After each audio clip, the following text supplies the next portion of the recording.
Speed news के पेश करदा है Prince majestic wedding mall, SYJ complex, चार मीनार।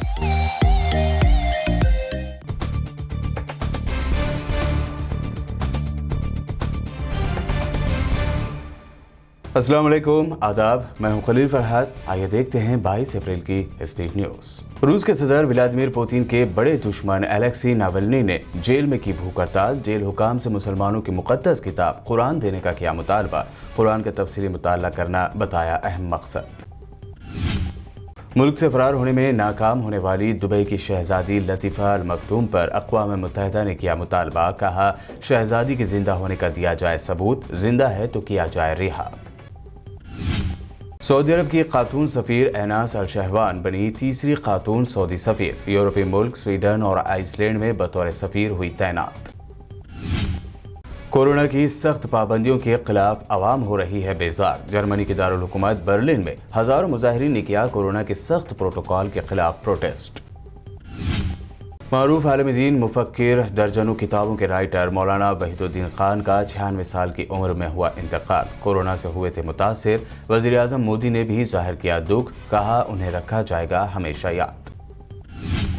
भारत में कोरोना ने तोड़ा रिकॉर्ड। पिछले 24 घंटों में दर्ज हुए 3,15,000 केसेस। सुप्रीम कोर्ट ने मुल्क के हालात को बताया नेशनल इमरजेंसी जैसे। मोदी सरकार को नोटिस भेजकर कहा, क्या है नेशनल प्लान।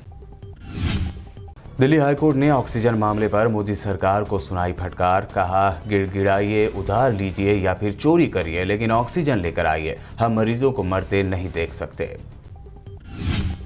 दिल्ली हाईकोर्ट के बाद सुप्रीम कोर्ट की फटकार के बाद पीएम मोदी ने ऑक्सीजन सप्लाई पर ली high level meeting. Oxygen production बढ़ाने, ऑक्सीजन सप्लाई में तेजी लाने के ओहदेदारों को दिए ऑर्डर्स।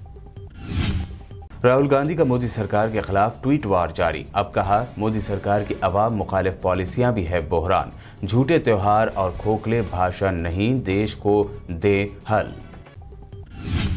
असदुद्दीन ओवैसी ने किसी का नाम लिए बगैर ट्वीट करते हुए किया तंज। लिखा, जब चुना ही है उसे कत्ले आम का हुनर देखकर तो मायूस क्यों हो लाशों का शहर देखकर। 1 मई से 18 साल से ज्यादा उम्र वालों के वैक्सीनेशन मुहिम की शुरुआत से पहले कोविन ऐप पर करवाना होगा रजिस्ट्रेशन। हफ्ता 24 अप्रैल से रजिस्ट्रेशन की होगी शुरुआत। सोनिया गांधी ने पीएम मोदी को लेटर लिखकर पूरे मुल्क में वैक्सीन की एक ही कीमत तय करने का किया मुतालबा। कहा, वैक्सीन की मनमानी कीमत है गलत। ममता बनर्जी ने भी मरकज, रियासत और प्राइवेट अस्पतालों के लिए वैक्सीन की अलग अलग कीमत पर कहा, एक देश एक पार्टी तो एक वैक्सीन की कीमत क्यों नहीं। कांग्रेस जनरल सेक्रेटरी प्रियंका गांधी ने योगी पर किया वार। कहा, कोरोना बहरान से निपटने में यूपी सरकार का लोगों के तय नजर आया घुमंडी और गैर इंसानी रवैया। लॉकडाउन को आखिरी ऑप्शन के तौर पर यूज करने की पीएम मोदी की रियासतों को दी गई सलाह पर शिवसेना ने कहा, किस बुनियाद पर दी लॉकडाउन से बचने की ये सलाह, भाषण के बजाय कदम उठाने पर होना चाहिए फोकस। महाराष्ट्र के औरंगाबाद में हिंदू मुस्लिम भाईचारे की नजर आई मिसाल। रोजादार मुसलमानों ने अपने हिंदू दोस्त के बेटे का पूरे हिंदू रीति रिवाज के साथ किया अंतिम संस्कार। खूब की जा रही है तारीफें। बंगाल में छठे फेज के इलेक्शन के तहत 43 सीटों पर हुई वोटिंग। ममता का मोदी शाह पर वार। कहा, मैं खिलाड़ी नहीं हूं लेकिन मुझे आता है खेलना। हम अपने बंगाल को दिल्ली के 2 गुंडों को नहीं दे सकते। तेलंगाना के वजीर आला केसीआर ने दी वर्ल्ड अर्थ डे के मौके पर रियासत की आवाम को मुबारकबाद। कहा, हर शहरी तेलंगाना में सरसब्जी व शादाबी और माहौल के तहफ़्फ़ुज़ को यकीनी बनाने के लिए करे अहद। तेलंगाना हुकूमत ने की मोदी सरकार से तकरीबन 4 लाख रेमडेसिविर इंजेक्शन की मांग तो कहा गया सिर्फ 21,550 टीके ही किए जा सकते हैं फराहम। हेल्थ मिनिस्टर इटेला राजेंद्र ने जाहिर की नाराजगी। कोविड वैक्सीन पर मोदी सरकार की दोहरी कीमत की पॉलिसी पर केटीआर ने किया तंज। कहा, हम एक मुल्क एक टैक्स पर हुए थे राजी, अब एक मुल्क 2 कीमतें देख रहे हैं। कोरोना का बढ़ रहा है खौफ। शहर हैदराबाद के मुशीराबाद की पद्मशाली कॉलोनी के अफराद ने अपने मकानात के गेट्स पर लगाए बैनर्स, जिसमें लिखा है, न हमारे घर आए और न आपके घर हमें बुलाएं। हैदराबाद के मुमताज़ आलमदीन मौलाना मोहम्मद हुसामुद्दीन सानी आकिल जाफर पाशा की आवाम से कर्फ्यू के टाइमिंग पर अमल करने की अपील। कहा, कर्फ्यू लागू होने से पहले अपने अपने मकाम को पहुंच जाना ही है वक्त का तकाजा।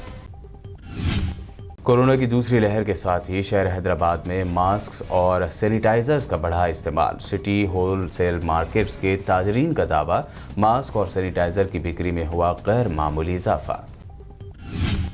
MP बैरिस्टर असदुद्दीन ओवैसी ने आज हल्का असम्बली याकुतपुरा करमनागुड़ा बल्दी डिवीज़न के इलाके सलाहुद्दीन नगर में माइनॉरिटी रेजिडेंशियल स्कूल के तामीरी कामों के लिए रखा संग बुनियाद। तेलंगाना के जिला वरंगल की खातून लीडर शोभा वरंगल म्यूनसिपल इलेक्शन में TRS पार्टी से टिकट देने का मुतालबा करते हुए जेर इमारत पर चढ़ गई, पेट्रोल छिड़क कर आग लगा लेने की दी धमकी। स्पीड न्यूज़ में ये थी अहम 25 खबरें। नए यूजर्स हमारे चैनल को सब्सक्राइब और फेसबुक पर लाइक जरूर करें और देखते रहिए VPN चैनल। स्पीड न्यूज के पेश करदा हैं Prince majestic wedding mall, SYJ complex, चार मीनार।